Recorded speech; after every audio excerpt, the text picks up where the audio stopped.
Distinguished colleagues, esteemed partners, and friends of Africa, I am honored to address you through this recorded message as we mark the 80th anniversary of the United Nations. I would have sincerely wished to be in person with you in this very important event. My profound gratitude goes to the Amandla Institute for Policy and Leadership Advancement for convening this timely dialogue and for the visionary leadership it has shown since its impressive launch earlier this year.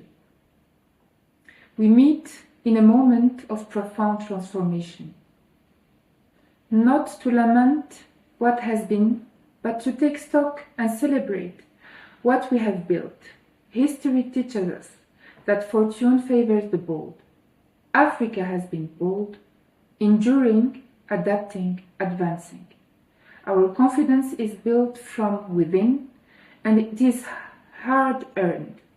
Let us acknowledge our reality with honesty. We face complex security challenges from Sudan to the Sahel. We bear unequal climate burdens we did not create. We navigate economic headwinds beyond our immediate control.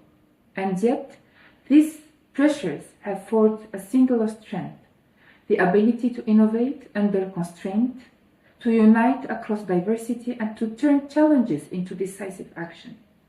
This is not rhetoric. This is Pan-Africanism in practice. Allow me to highlight three anchors of that practice that demonstrate Africa's agency in action. First, African solutions, African leadership, and African resources. Africa's peace and security architecture is being financed and owned by Africans themselves.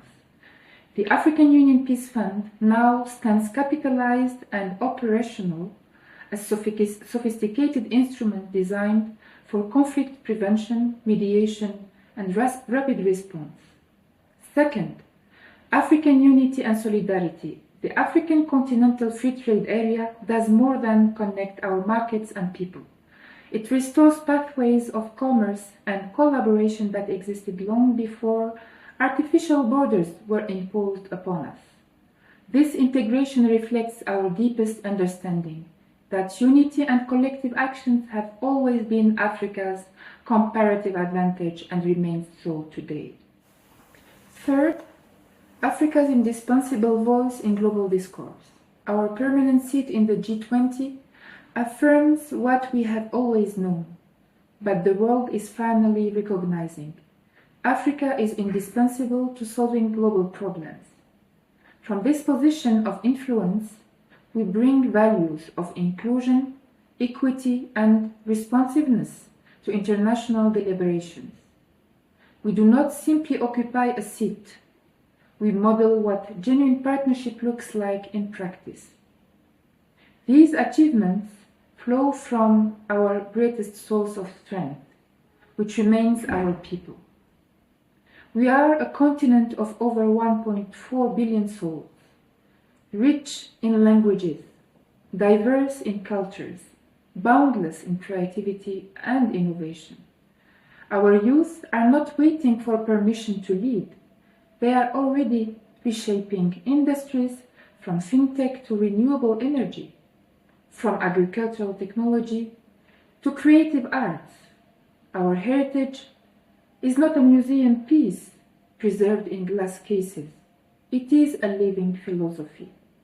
Ubuntu, solidarity, shared responsibility that guides how we govern our nations, conduct our trade, and care for our planet.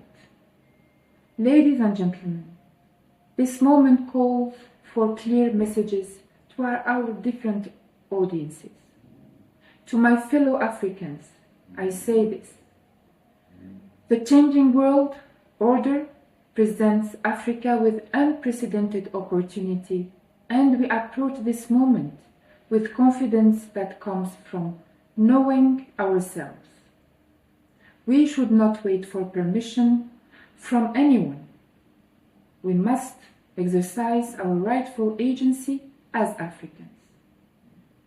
To our global partners, we extend an invitation to support our legitimate quest for an equitable global financial order.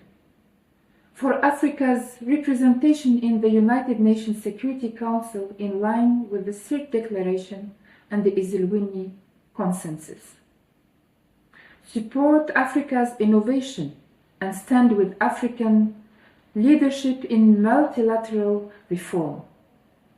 Such an equitable partnership is to be grounded in mutual respect and shared benefit.